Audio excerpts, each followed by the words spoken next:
Welcome back in, everybody, on this week's episode of Inside the Line. Modern Family, in episode 309, Punkin Chunkin.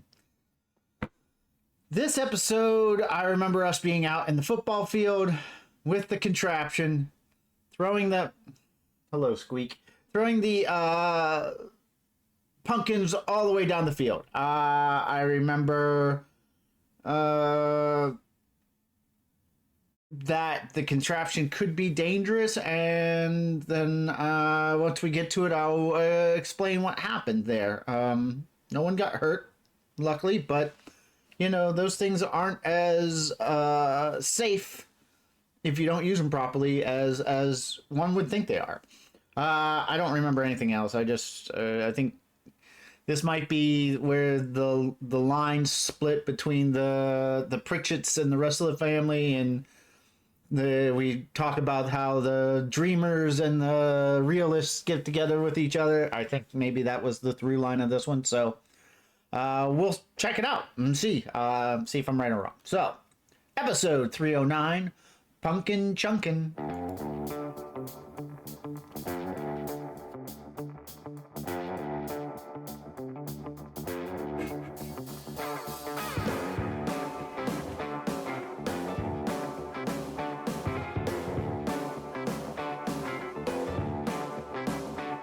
Alright, what do we got? Let's see what we can do here. Oh my goodness, those hands are cold. At least buy me dinner first. Boom. Boom. Show my wife and kids I love them. Oh my God. Ooh, that's kind of dark, Mom. That's my favorite hospital food. Jello. The through line. No, today's still good. Good for what? Who's Buddy? Yeah, just head on over to the house. Whose house? Who's Buddy? Okay, see you in a couple. Oh, that's right. This is Josh Gad. We talked about that. Kenneth! If I had a son, I'd want him to be like Kenneth Plouffe. You do have a son. When we first moved in here, he was the sweet kid who lived next door. Oh, the weird kid who lived next door. But Phil always had a soft spot for him because Kenneth sort of looked up to him. I wouldn't say hero. And yet you did. You weren't going to. Claire's always had some issues with Kenneth. He would stare at me a little too long. Can you blame him? You used to dress sexy back then. Oh,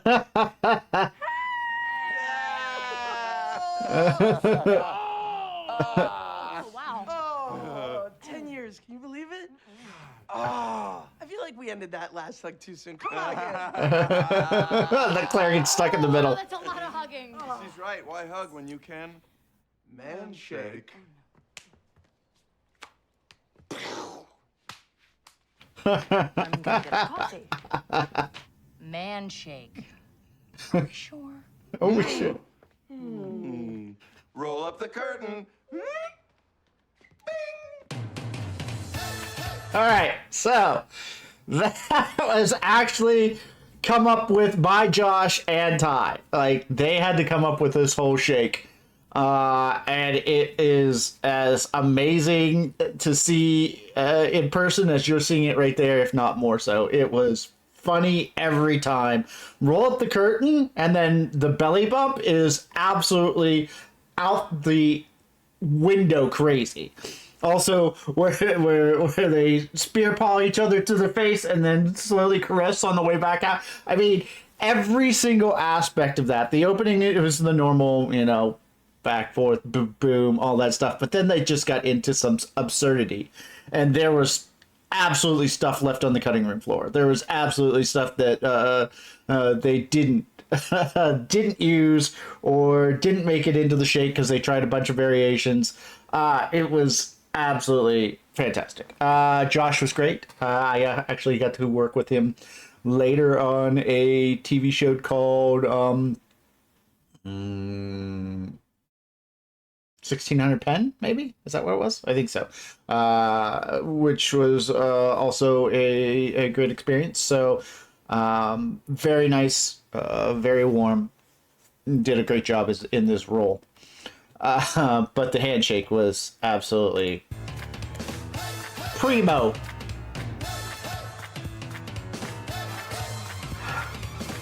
You just gonna sit back there? Huh? Okay. I don't know what gets worse, that he competes every Thanksgiving in a pie eating contest, or that he's 9-time runner-up? It wouldn't be Thanksgiving without the contest. Yes, it would. I think I have to tell my Punkin Chunkin story. Oh, you no, really you don't. have to. No, I kind of think I have to. Once Cam and his friends tried to slingshot a pumpkin across a football field. 3 seconds. That's all you need to tell that story. So the fog was rolling in over the mountains like an ominous blanket as we readied the giant slingshot. You know, Lorna, the pastor's daughter, she was nervous because, like I said, it was after curfew. She was a goody two-shoe, only pastor's daughter I ever met that was. So we finally launched the pumpkin, and it sails through the air, goalpost to goalpost, past the end zone, into the parking lot, through the open roof of Lorna's dad's car. Ben I turn to Rowe? Cody, and I say, now what are the chances Spiller of that directed. landing there? He says where, and I say, the sunroof of a preacher man. Wah wah, son of a preacher man. Very nice. Wah wah. Oh. Oh. Voila! My Voila. centerpiece for Thanksgiving. The voila voila is amazing. can't believe that you did this. Yeah. All right, the centerpiece. Oh dear Lord, no, having the centerpiece. What a spectacle of putridness. I mean, look at that thing. It is absolutely stunning in its ineptitude. This is a prop that we love because you can be as creative and stupid as you want to be. I mean, there's molded clay in there. There's chicken wire. I don't even know what those things are, but those are probably supposed to be kind of the legs because this was supposed to kind of resemble a turkey a little bit. So that would have been the legs right there with a ball on the end and a piece of paper. I mean, this thing, as far as props goes, that thing is absolutely 100% amazing. And it's something that you really enjoy to do. Get to work on. I didn't make it. You know, the boss and the people upstairs made it. But when I saw it, I was immediately just taken with how awesome that prop is. Because you really get to be creative and do some really fun, stupid stuff. And you can't really go overboard on it. You can't go too far on it. So, yeah. Wonderful prop. We're really flowing on this one. I actually shot a making Also- of video. Hey, maybe we can watch it later at the party. Well, yeah, that or football. Where are you going, Mom? I gotta run to the store. Oh, that's an old Claire purse. Marshmallows. Hey, can I tell you something? Nice job by Luke. Maybe after New Year's break, we could visit a couple more colleges. Seriously? I was. All right, so that cut was a little fast. Why? Right? Can I tell you something? Because they would have technically kind of been in the doorway for her next line. So that cut kind of was just a little bit fast. It's hard to judge in editing. We shot the interior of Duffy's on a Monday.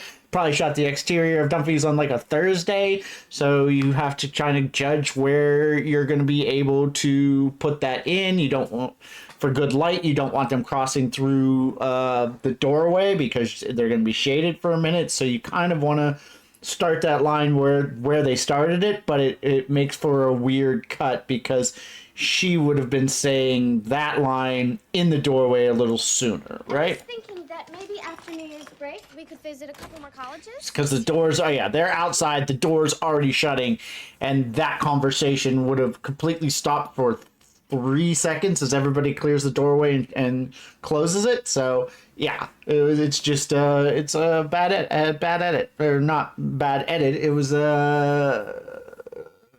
yeah, we'll call it a bad edit. There wasn't much you could do about it, but at the time it doesn't match up. So I was so hard on you before. I'm sorry. I know I'm no Kenneth. I'm gonna need all the help that I can get, honey. he Action. Hey, friend. You look like you had a rough day at the office. The stress from my job at the robot assassin factory is too much to take. This is so good. Shoot me an aspirin, pal. Maybe someday.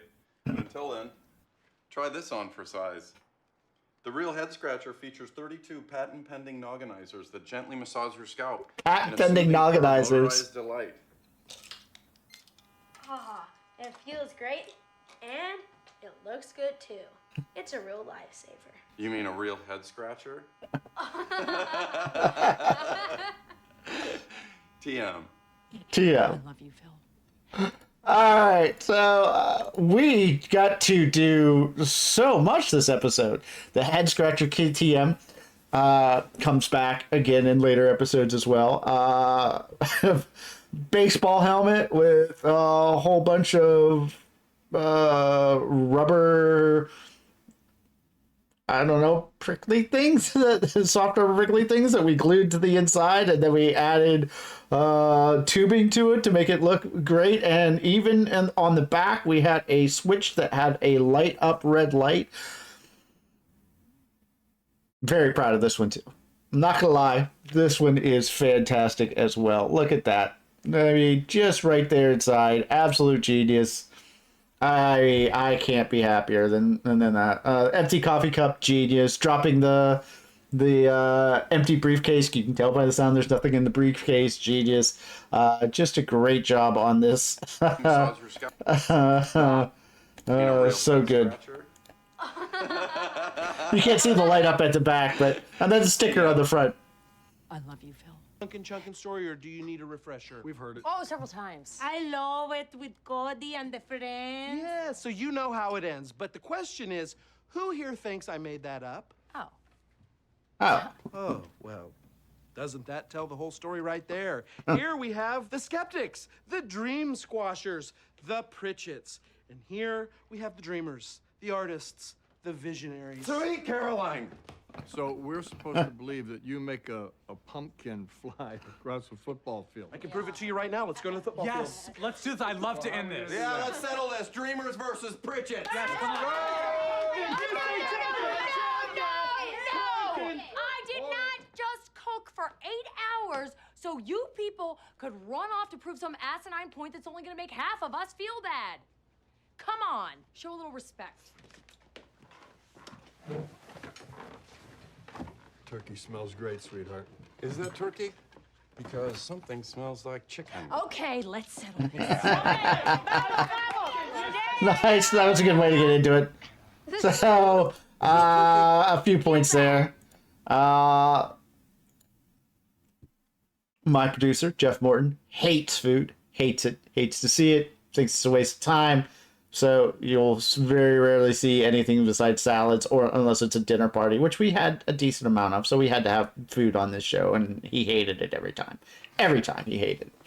But here's one of those reasons why. So full dinner, full food seed, full turkey dinner. I got chips there and dip. I've got a turkey because you saw her basting it in the oven. So 2 turkeys because we didn't actually cook it. It was raw on one, threw that away, then it came in with a cooked turkey when we shot that scene. You saw stuffing, you saw whatever Gloria was bringing in, and then we didn't touch it. Didn't open it, didn't eat it, didn't do anything. Now at the end of this episode, I think we do come back and eat something, but I can't remember if we do or not. So I also remember it's a waste of money is what I'm saying. Sometimes it is absolutely just a waste of money. You're using it. I remember an episode in Billions, if you guys watched that show, where he came over and stood in front of what had to be a $3,000 or $4,000 table of food. Like there was crab legs and shrimp and everything, and it was just there in the foreground to show opulence, and at the end I think he takes one shrimp and eats it maybe, and then you're out of it. And I bet you that cost $4,000, $3,000 or $4,000 for the cost of the food, to have a food stylist come in and make it look gorgeous. So yeah, if you're going to rate food, you young raters, you are wasting money on big dinner scenes and stuff like that, unless it's absolutely integral to the scene, because food costs a lot. So if you want to keep your costs down on your first, mini feature or a short film or series, that's one way to do it. So just keep that in mind. Also, the days where I had all of them were pretty stressful. That's a lot of people that you've got to find business for and keep happy, and so enjoyable to have them all together. I think it makes great television. I love it when all the family's together. But as far as Come on, show a little respect. stressful, yeah, 11 people together is long. All right, we're gonna go. Smells great, sweetheart. Yep, Is that look, turkey? everything's on the table. Something smells Lots of like food. chicken. Never touch it. Let's settle this. Jay, I drive. This is the coolest thing ever. Okay, I want to film. I know, wait. Wait a minute, hold on. Let me look at the front of that car. What was that about? Oh, that was the jacket. It looked like that was really weird with the jacket on the front of there. I thought the car was in a wreck. This is the coolest thing ever. Okay, I want to film. I know, wait, I want to be in it. Hey, Cam, are you sure this is going to work? Oh, God, you sound just like Cody. Do you think this could launch a human? Luke, let's do the pumpkin first. They're having fun over there, but you know it's gonna end in tears. Yeah, always does. Knock, knock. Who's there? Physics. Thank you. Who's gonna be able to launch it? I think it should be Cam. Oh, no, I think it should be all of us. For the record, I don't squash all of Phil's dreams, just the ones that are, potentially fatal. I'm just trying to get the kid ready for life. Yes, if we didn't do this to them, the world would. Okay, everybody in final launching positions? Get ready to eat some crow. It is not as delicious as it sounds. Love that Gloria do that. Uno, dos, tres, tres! What happened, Cam? I don't know. I don't know. Can we do it again? No, we only have one pumpkin and we just chunk it. Punk it, and we just chunk We it. were right. All right, so let's go ahead and look back at this. Because this is where it became a little bit dangerous. So you have to pull this contraption back, and then when you wanted to get height on it, you took it lower, right? You took it all the way to the ground. However, you had to kneel down, place it at the ground, and then let go. You couldn't just kind of pull back and then drop it or throw it down a little bit, because that had the ability to turn that thing around and make it fly back right back at you if you threw it down like that. But it's also very hard. You're pulling back to get it as far back as you possibly can, and then you have to lower it and then let it go. So you do this a number of times, and you're going to, at some point, maybe throw it down a little bit. It's just, it's the human body. You get tired. That's what happened. One of the actors was pulling it back, because you see all of them were doing it, and then as you let it go, you kind of we threw it down instead of dropping down and letting it go, and it turned around, came back, and just flew right past everybody. It could have beamed somebody in the head and really hurt them. So this is not as safe as you would think it to be. So for whatever godly reason that you would decide that this looks like fun and you want to go try it, keep that in mind. That is a very important safety feature. Also, you shouldn't do this. This is, don't try this at home. Okay. Uno, dos, tres, tres! And that also requires me I don't know. Can we do it again? No, we only have one pumpkin and we just to go out and clean up chunks of pumpkin so we could shoot that over and over again. So you can't have more than, you can't have pieces you can see out there. So yeah, every take here, me and Josh are out there picking up pieces of pumpkin and rubbing the rest into the ground so that it looks like it's the first take every time. Well, we were right. There are dreamers and there are realists. Yeah, there we go into the dreamer realist The speech. dreamers would find the dreamers and the realists would find the realists, but more often than not, the opposite is true. Maybe if this works, we should launch my centerpiece next. It wasn't that bad. Your recipe pilaf was.